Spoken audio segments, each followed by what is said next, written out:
I'm sorry I'm a little late. I had this thing I had to do. But I understand that people have been drinking and eating the big shrimp around here. And I have to say that the wait will have been worth it because we are honoring an extraordinary group of individuals. Before I begin, I just want to make a few acknowledgments. First of all, somebody who was busy with me today and is busy every day on behalf of the American people. We have Speaker Nancy Pelosi, who is here.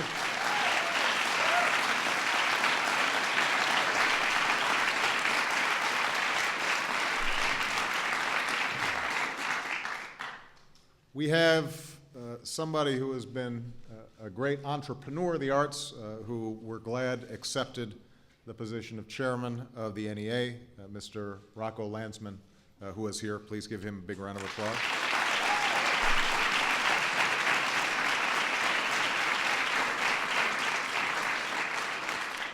Another individual who had an extraordinarily distinguished career in Congress and has been a consistent supporter of the arts and the humanities and is somebody who doesn't just talk bipartisanship, but has always walked the bipartisan walk. We're grateful to have him here, Mr. Jim Leach, chairman of the NEA.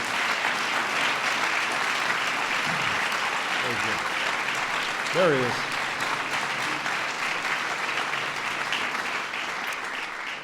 Two great friends of mine and the co-chairs of the President's Commission on the Arts and Humanities, Miss Margot Lyons and Mr. George Stevens, and all the commission members who are here. Will you please stand and let us give you a round of applause?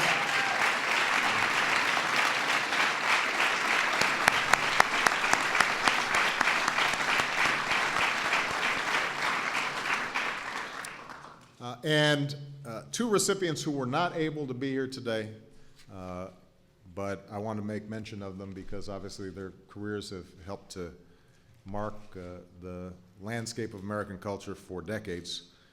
Mr. Bob Dylan and Clint Eastwood, who are both recipients but could not make it today. So I want to make sure that we acknowledge them. Now, all of us are here to share a recognition of the importance of the arts and the humanities, pursuits and professions that enrich the mind and nourish the soul and strengthen the character of this country. They bring us joy, they bring us understanding and insight, they bring us comfort in good times and perhaps especially in difficult times in our own lives and in the life of our nation. This recognition is what led to the founding of the Committee on the Arts and Humanities, the National Endowment for the Arts, and the National Endowment for the Humanities. Each of these institutions plays a vital role in preserving and enhancing America's cultural legacy. They promote works of the past, they cultivate the talent of the future. They deserve our thanks. And it's one of the special privileges of this office that I have an opportunity from time to take part in award ceremonies like this, to honor individuals and institutions that are important to me personally and important to all of our citizens, to celebrate triumphs of the arts and the humanities that bring us closer to an understanding of what makes us American, but also what makes us human. And one of the most extraordinary features of America's cultural inheritance is its dynamism and its diversity. It's a culture that produced Mark Twain and Toni Morrison, John Philip Sousa and Louis Armstrong, Marian Anderson and Alvin Ailey. It's a culture in which all of us can find a place, in which all of us can take great pride. Now, the men and women that we honor today are a part of this unique American tradition. In a cultural moment that too often prizes the sensational over the enduring, the trivial over the profound, it's worth recalling the contributions of the honorees in this room, contributions that at once reflect and rise above the particular moments in which they're made. With us are actors and authors, singers and sculptors, conductors, curators, collectors, civic leaders, champions of the arts and the humanities. Each has taken a different path to get here, Each has made the most of different gifts, but all of them have reached the peaks of cultural achievement, and all of them are a testament to the breadth and depth of the human spirit. It's through contributions like theirs, as much as anything else, that a nation's legacy is forged. Ancient Greece and Rome are remembered for the rulers who conquered the known world, but also for the Odyssey and the Iliad, for a Forum and a Colosseum. Europe, from the Renaissance through the Enlightenment, is remembered for wars of religion and the stirrings of revolution, but also for the Sistine Chapel and the Encyclopedia. The China that invented gunpowder and paper is also known for its poetry. That is the legacy of these civilizations. That's how they are remembered. And we will be remembered, I hope, for what we do in our time to deliver progress for our people and to advance the dreams of all people. But I hope we will be remembered for something else as well. I hope we will be remembered for the Metropolitan Museum of Art, for the School of American Ballet, for all that you, the honorees here today, have done to enrich and enhance America's legacy. And that legacy will be forged by all of us doing our part, by those of us here in Washington doing what needs to be done to improve the lives of people we were elected to serve, by brave men and women fighting under our flag, by citizens and neighborhood organizations and places of worship that are giving back to their communities, and by scientists that are advancing what we know about the workings of the world and the universe, but also by Americans like you, creators, imaginers, entertainers, helping each of us understand the human experience and helping all of us recognize that common humanity. That task is especially important, I think, right now. It's easy in times like these, with all the talk about what makes us different and what divides us, what keeps us apart, to lose sight of what holds us together, to forget that no matter what our differences, some things speak to all of us. It doesn't matter whether we're Democrats or Republicans, all of us are profoundly moved by our reflection in black granite. No matter what the color of our skin or what beliefs we hold, all of us can draw lessons from the works of history. No matter what community we call our own, all of us can be moved by a symphony or an aria. All of us can be moved by a soprano's voice. All of us can be moved by a film's score. The arts, the humanities, they appeal to a certain yearning that's shared by all of us, a yearning for truth and for beauty, for connection, and the simple pleasure of a good story. More than 225 years ago, on February 18th, 1784, George Washington sat down at his home in Mount Vernon to write a letter. It was just a month after Congress officially put an end to the war with the British Empire. And it was still years before the Constitutional Convention met in Philadelphia, years before this general ended up becoming president, years before 13 newly independent colonies became one nation, indivisible under God. But the letter Washington sat down to write that day was not about the recent triumph over the British. It was not about what shape a young America might take. Instead, it was a letter to a bookseller. And before requesting a few volumes, Washington expressed a belief, and I quote, "To encourage literature and the arts is a duty which every good citizen owes to his country." A duty of every good citizen. So speaks the father of our country. Even then, amid all the concerns of those heady and dangerous days, Washington took time to reflect on the infinite value of what were then called the elegant arts. Even then, he foresaw the essential role that the arts and the humanities would play in the formation of our country's character. And if Washington were with us today, I think he would agree that all of you have fulfilled your duties, that all of you are good citizens, that all of you have enriched the legacy of the United States of America. So with that, I now ask the honorees to come up one by one as their citations are read.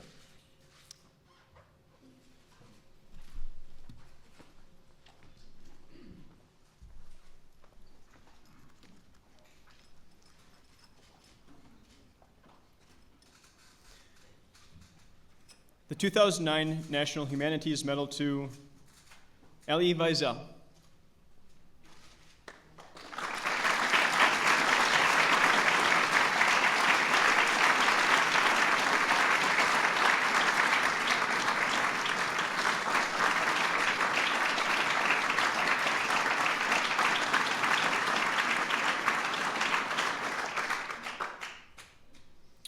The 2009 National Humanities Medal to Elie Wiesel for his unwavering commitment to preserving the memory of the Holocaust and its victims. He has fostered compassion and understanding through his writing, his leadership, and his relentless advocacy for human rights.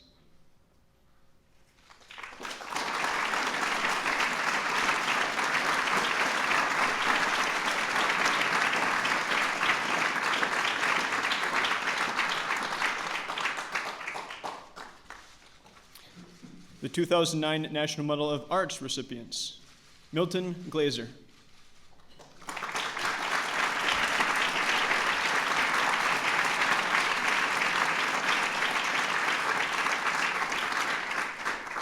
The 2009 National Medal of Arts to Milton Glaser for a lifetime devoted to improving the way people communicate through innovation in graphic design and for memorable visual artifacts that challenge contemporary artists and delight all Americans.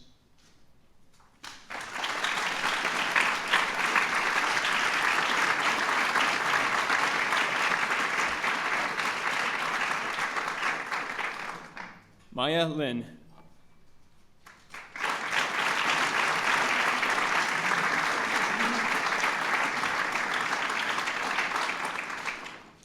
The 2009 National Medal of Arts to Maya Lin for her profound work as an architect, artist, and environmentalist.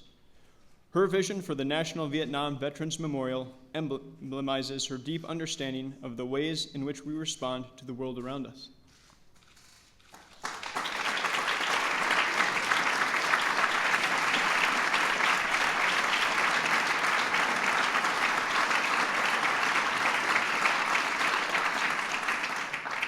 Rita Moreno.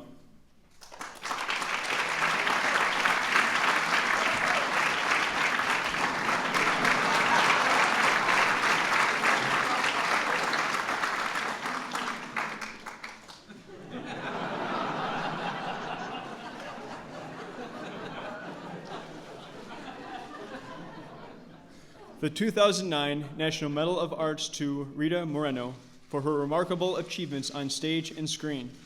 Her performances have served as touchstones to millions of Americans for whom she reflects their own passions, troubles, and joys.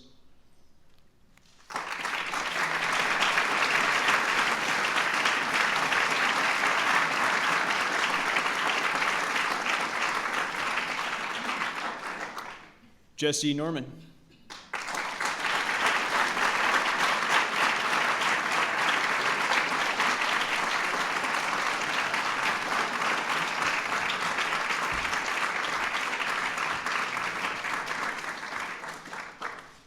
The 2009 National Medal of Arts to Jesse Norman for her contributions to American music as a dramatic soprano, broadening contemporary operatic repertoire, and distinguishing herself with the warmth, intensity, and range of her voice.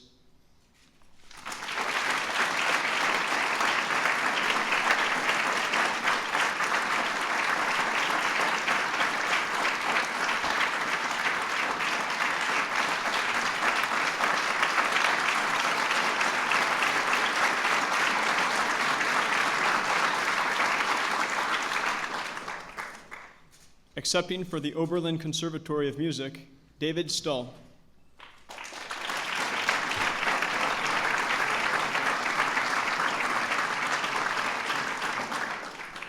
The 2009 National Medal of Arts to the Oberlin Conservatory of Music for preparing young musicians to become great cultural contributors.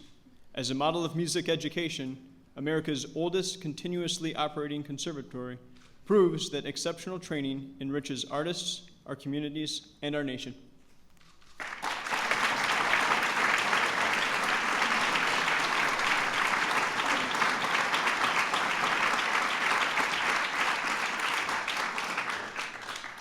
Mayor Joseph P. Riley, Jr.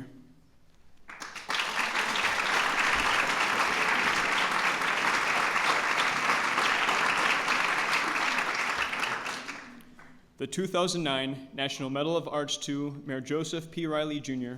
for cultivating Charleston's historic and cultural resources to enhance public spaces, and for revitalizing urban centers throughout our nation as founder of the Mayor's Institute on City Design.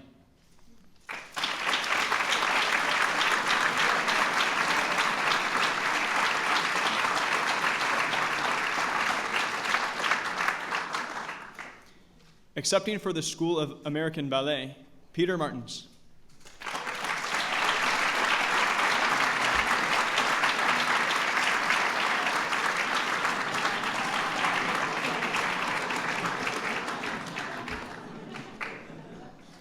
The 2009 National Medal of Arts to the School of American Ballet for shaping the history of 20th century dance by training young dancers under the guidance of the world's ballet masters to forge a dynamic classical ballet tradition in the United States.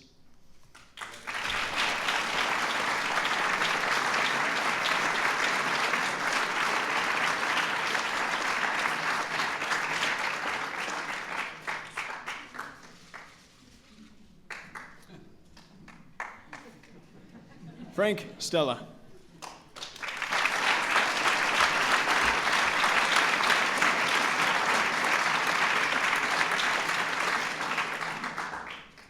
The 2009 National Medal of Arts to Frank Stella for his accomplishments as one of the world's most innovative painters and sculptors. His sophisticated visual experiments, often transcending boundaries between painting, printmaking, and sculpture, are modern masterpieces.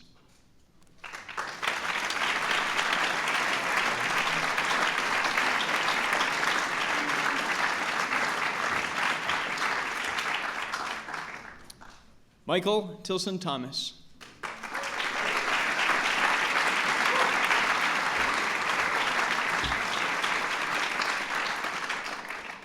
The 2009 National Medal of Arts to Michael Tilson Thomas for his dedication to elevating American orchestral playing as a renowned conductor, and for his commitment to engaging new artists and audiences in the exciting world of contemporary music.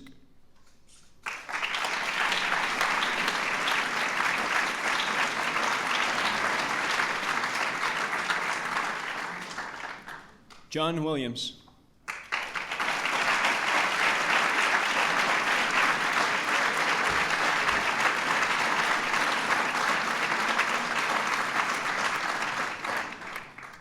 The 2009 National Medal of Arts to John Williams for his achievements in symphonic music for motion pictures. As a preeminent composer and conductor, his scores have defined and inspired modern moviegoing for decades.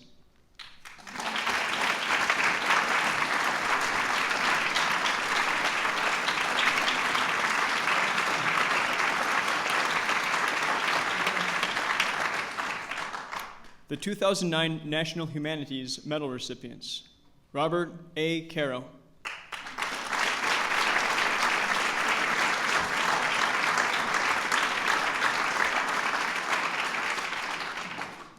The 2009 National Humanities Medal to Robert A. Caro for capturing the subtle machinations of political influence in America.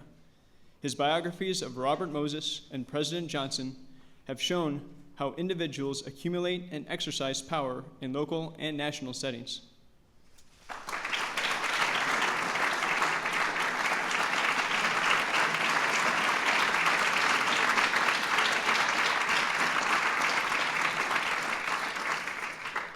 Annette Gordon Reed.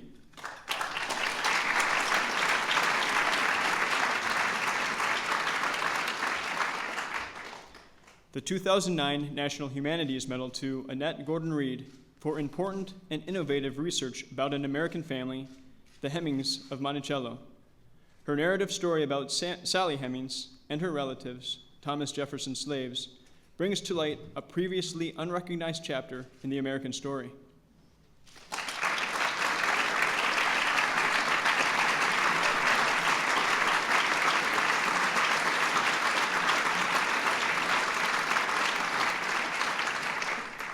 David Leverine Lewis.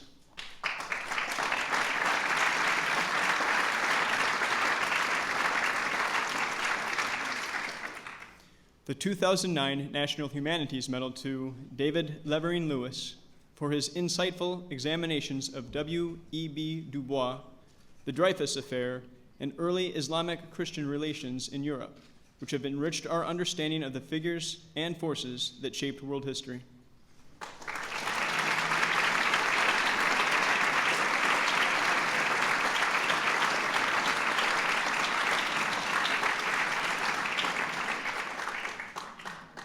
William H. McNeil.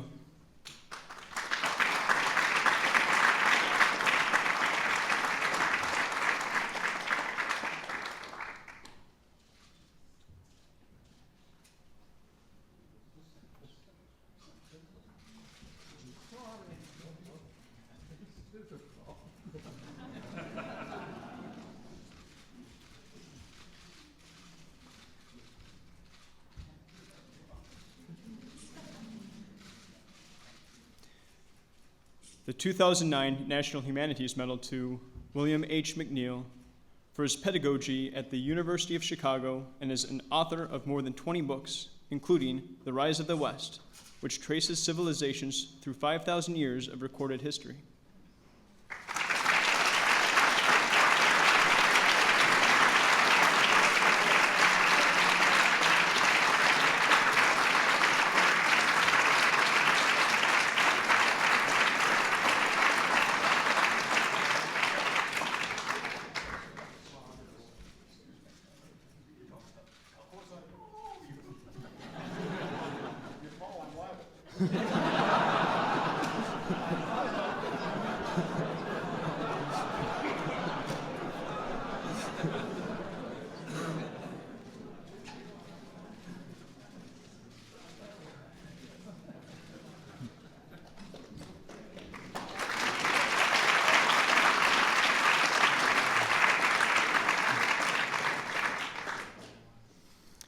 Philippe de Montebello.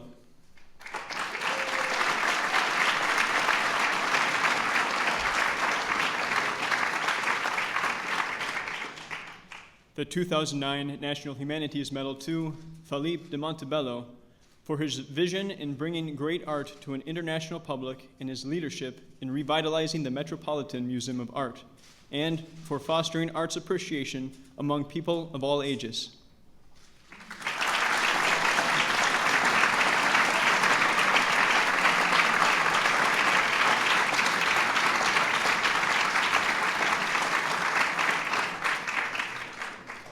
Accepting for Albert H. Small, Robert Perry.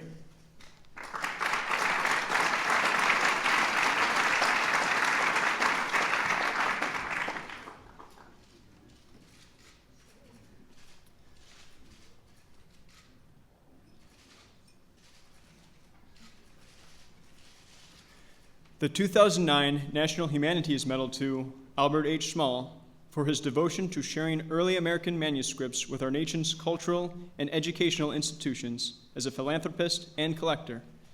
His generosity has helped educate countless Americans about those who founded our country.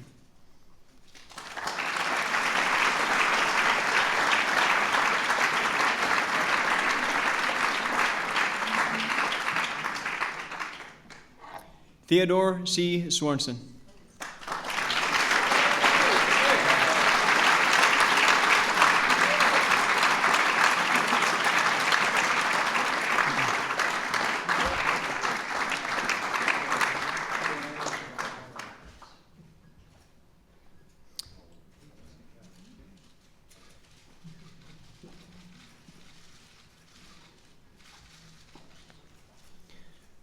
The 2009 National Humanities Medal to Theodore C. Swanson for advancing our understanding of modern American politics.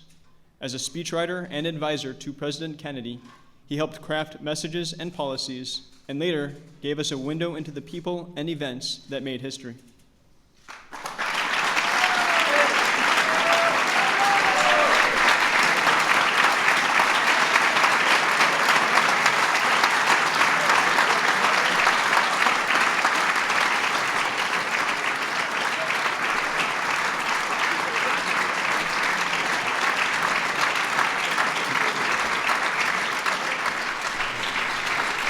Ladies and gentlemen, please give a big round of applause to all the honorees.